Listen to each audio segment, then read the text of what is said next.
আমরা মানুষ বড় অদ্ভুত। মন নামের গহীন অরণ্যে বাস করি। নিয়মের কাঠামো পেরিয়ে অসম্ভব কিছু ইচ্ছা জেগে ওঠে আমাদের বুকের কোণে, যেগুলো জানি কখনোই পূরণ হবে না। তবু মাঝে মধ্যে মনে হয়, আমি যদি মরে যেতাম তবে দেখতে পেতাম কাকে কাঁদায় আমার না থাকা।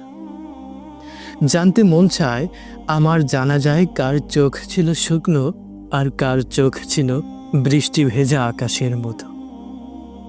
পাথরের মতো শক্ত বুকেও কে যেন শিশুর মতন ভেঙে পড়েছিল, সেটা দেখতে বড় ইচ্ছে করে।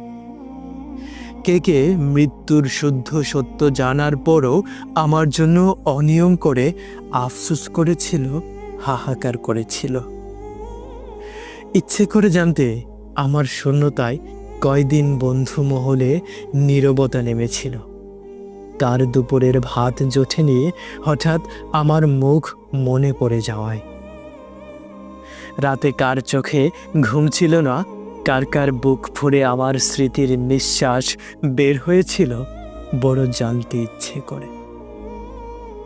তাহাজ্জুদের অন্ধকারে কার দোহাতের মাঝে আমি অশ্রু হয়ে ঝরেছিলাম, বড় জানতে ইচ্ছে করে। কে কাজল ছুঁয়েও চোখ সাজায়নি শুধুমাত্র স্বপ্নে আমার কাফন দেখা গিয়েছিল বলে। কে কয়দিন না খেয়ে না ঘুমিয়ে উপোস করে আমার নাম কাঁধে নিয়ে দিন পার করেছিল। মৃত্যুর পর কদিন আমি জীবিত ছিলাম তাদের ভেতরে, খুব জানতে ইচ্ছে করে। আমি নিজেও তো কত নতুন কবর দেখেছি। গেলাম, জানাজা পড়লাম, ফিরে এলাম। তারপর সেই যে মাটির ঘর থেকে ফিরে আসা হলো, সেই পথে আর কোনোদিন ফিরে যায়নি। পরে যারাও গিয়েছিল তারা কেউ আত্মীয় ছিল না, তারা ছিল হয়তো দূরের কেউ, দোয়া করতে। হয়তো সেই মাটি একদিন নিস্তব্ধতা আমাকেও ঠিক এমন করেই গিলে নেবে। কাকে যেন ভালোবেসে, কাকে যেন চাচ্ছিলাম আমার আপন, অথচ আমি যে ছিলাম নিঃসঙ্গ এক প্রতীক। আপন শব্দটাকে সারাটা জীবন পর ভেবে ভুল করলাম। আমার আমি ছাড়া কেউই কি সত্যি আমার ছিল?